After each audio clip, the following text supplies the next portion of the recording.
already know what time it is. It's your boy DJ Richie Skye back with some tea, interviews, recaps, and more. And be sure to check the links in the description of this video for trips, for books, one-on-one sessions, and more. Now let's get into the tea.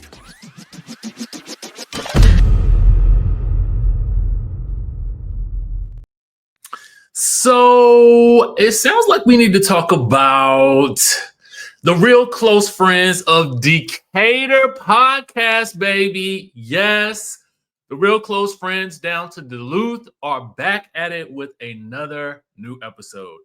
I think I just love saying, the real close friends of Decatur and Duluth because, otherwise outside of Buckhead, those are the three areas that I feel like I know about Atlanta or Atlanta proper or that area down to Atlanta in general. All right, that's what I know. I know Duluth, Decatur, and Buckhead. I'm pretty sure I'm missing a lot of areas, but those are the ones that I always hear about the most frequently. So I'm saying the real close friends of Decatur, okay? Because that's where in my mind they are filming this at. Now, who am I talking about? Of course, I am talking about Sanya, Richard Rossi, and Marlo Hampton. Yes. Shout out to our friends over at the good old Bravo Shade Room, okay? Because their podcast has a new episode. Yes. Listen, I love it. I absolutely love it. I love it for them. I love it for what, it could mean for their pockets. I love it. I think any and everybody should have a platform, whether it's a YouTube platform, a TikTok platform, a Facebook platform, an Instagram platform, a Blue Sky platform, and that's all I know. Okay, especially because these platforms pay. The podcast, Spotify, iHearts, all of those places. So many outlets for people to get paid for what they need, for what they think, and what they want to talk about. And advertisements and such and such and such and such. Don't be surprised if you start seeing people start having content on the Netflix as well, okay? Don't be surprised, all right? Where there's ad dollars to make, people will be talking. So Sanya and Marlo got their hands on, some of the things that Portia has said about Drew down at the Bravo Fan Fest. Side note, we got the inside tea. We got some inside tea, baby, coming to us directly from someone who was there. Tomorrow morning, tune in at 9 a.m. on the channel. I got somebody, one of my faves is on to give us the real tea about what was going on down into Bravo Fan Fest. Anyway, so Sanya basically agrees with Portia's sentiments about Drew being a liar. She says that Drew the way she did her, the way Drew allegedly, because all of these things are alleged. Your life right here is alleged. If it's even in this reality at all, okay? Anyway, so, Sanya says the girl just lied so much, Drew, that she started to wonder if she knew her own truth. Drew's lies were so allegedly so believable, they actually came to life. They actually sprouted wings. And they actually possessed her soul. I don't know. Something happened where, Sanya is almost, I hate to say it, traumatized by Drew and her alleged lies. Okay. Marlo, her sentiments are pretty much the same, that Drew is allegedly a liar, pants on fire. But she also alleges that Portia's the liar too. So she says two liars together, y'all need to go ahead and work it out. Work it on out, okay? What do I say? Listen, I don't know. All I know is that I'm ready for Real Housewives of Atlanta to be back.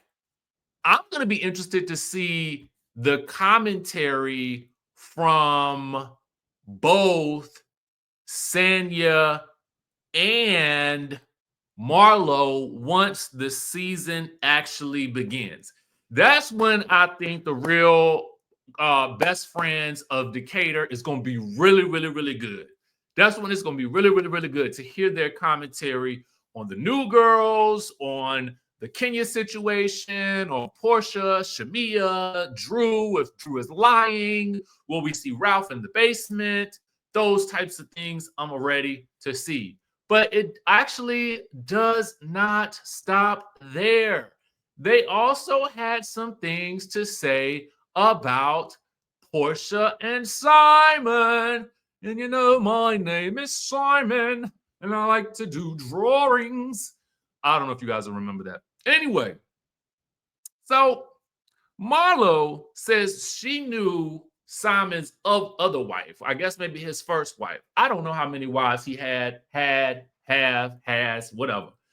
And, you know, they used to be, she says she and Simon and her and the wife used to be the creme de la creme, I'm paraphrasing, of their neighborhood down in the Duluth, Decatur, Buckhead, Atlanta area. I don't know wherever they live, right? In the neighborhood, and beyond the gates, behind the gates, in the gates, on the gates.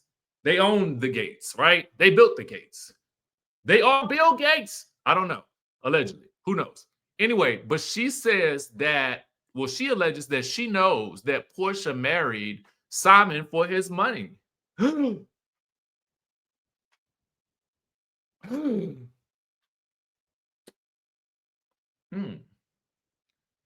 Because she was like, you know, if basically she gives the equivalent of, you know, if he ain't had no job or something like that. I can't remember exactly what she said. I'm paraphrasing. That we know Portia wouldn't have married him. Because, you know, she's trying to, I mean, I felt like she was basically saying like she couldn't have been attracted to him, you know, because of his looks or something like that. Now, I could just be putting 10 on 2 or whatever. I don't really know. All I know is that, I mean, she ain't messing with no broke. Portia looks like she expensive. So, I mean, you know, if you got expensive taste, you got expensive taste. You know what I'm saying? But that's what Marlo is saying. But again, I have to ask Marlo, are you dating any man without any money? I don't think you would be dating no man with no money neither.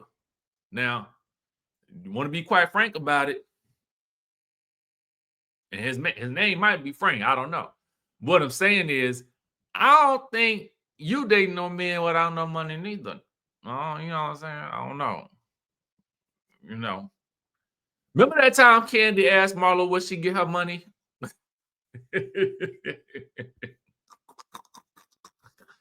Y'all remember that?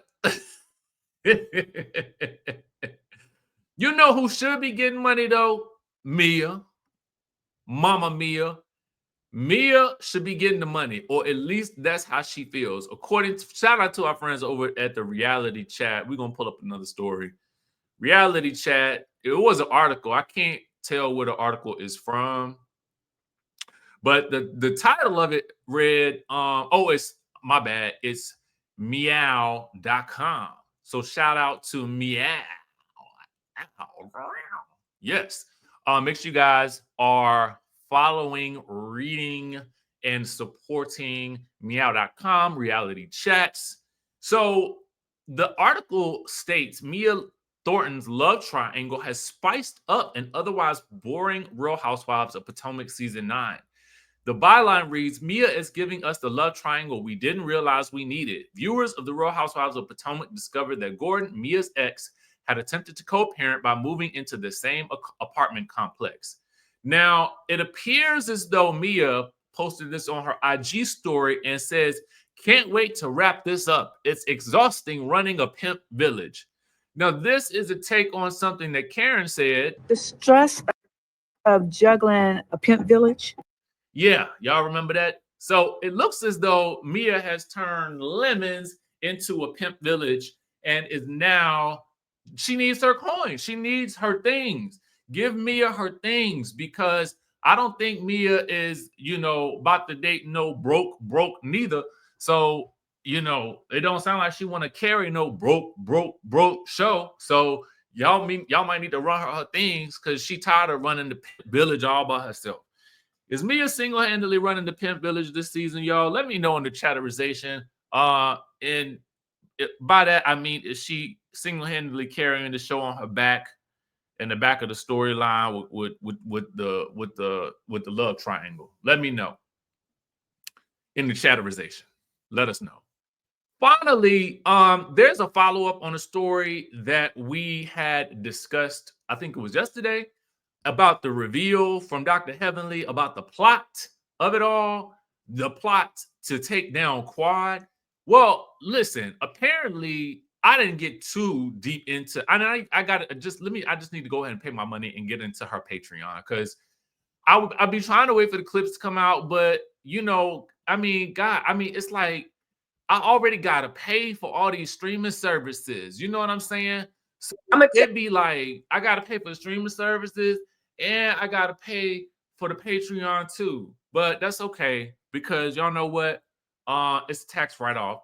Anyway, I think it is. Anyway, I'm not a tax person. I only have obtained a Law and Order SVU fake degree in my mind. So anyway, I say all that to say, I'm gonna go ahead and get the membership so I can tell y'all what she be talking about, because Dr. Heavenly's lives always be lit and I don't want to miss a beat. Anyway, what she said, actually, it was Phaedra in the library with the candlestick that started it all. Take a listen to this. Hey, y'all. I'm a speak in code, so maybe y'all can pick it up. But she don't ever be speaking in the code, okay? Just to let you know. Dr. Heavenly, she says she's speaking in the code, but she's not speaking in the code. So let's hear what she got to say. Maybe y'all not, because you ain't gonna get it out my mouth, okay?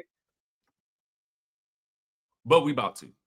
The person that said she revived the show led a charge to put Quad off the show. That was my understanding of it, and they had a whole meeting about it.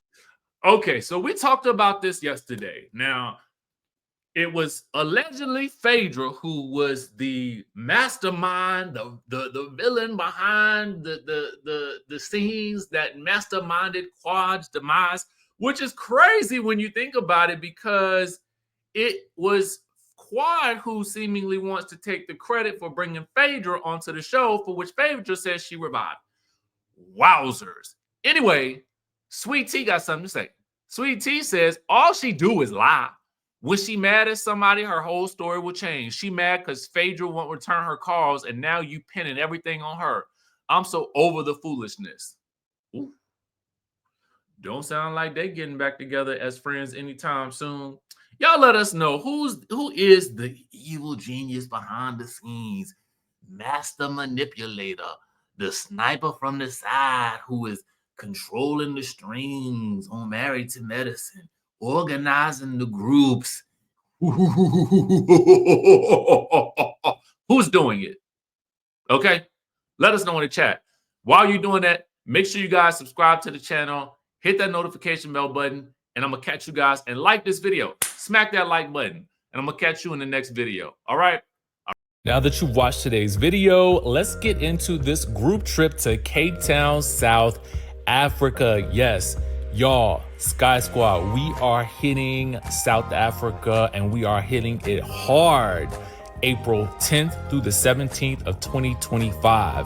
You can click the link in the description of this video to get more information and to reserve your spot. Now, we're going to keep this intimate because we have a lot to do. We are going to be looking at real estate. We're going to be learning about retirement and permanent visas, dual citizenship, buying and purchasing land. We are going to be looking at it all because we want options in South Africa, baby. And listen, Cape Town is one of my favorite cities. So of course, we're going to be doing some of my favorite things. We are going to be hitting the wineries. We are going on a safari. We're going to Table Mountain. We're going to some of my favorite restaurants. Let me tell you, one of them is Gold Star, baby. If you know, you know. We're going to be meeting with some expats who have relocated from the United States to Cape Town as well.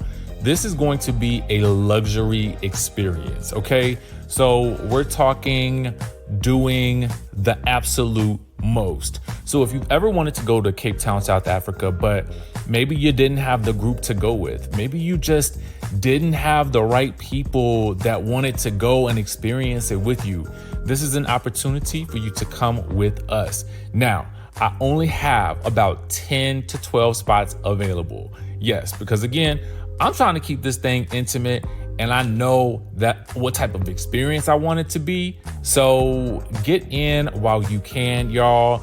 Trust me, in 2025, we are going to be needing all the options that we can get. And I am going to do my utmost to bring us the most that we can possibly get in and out of the country.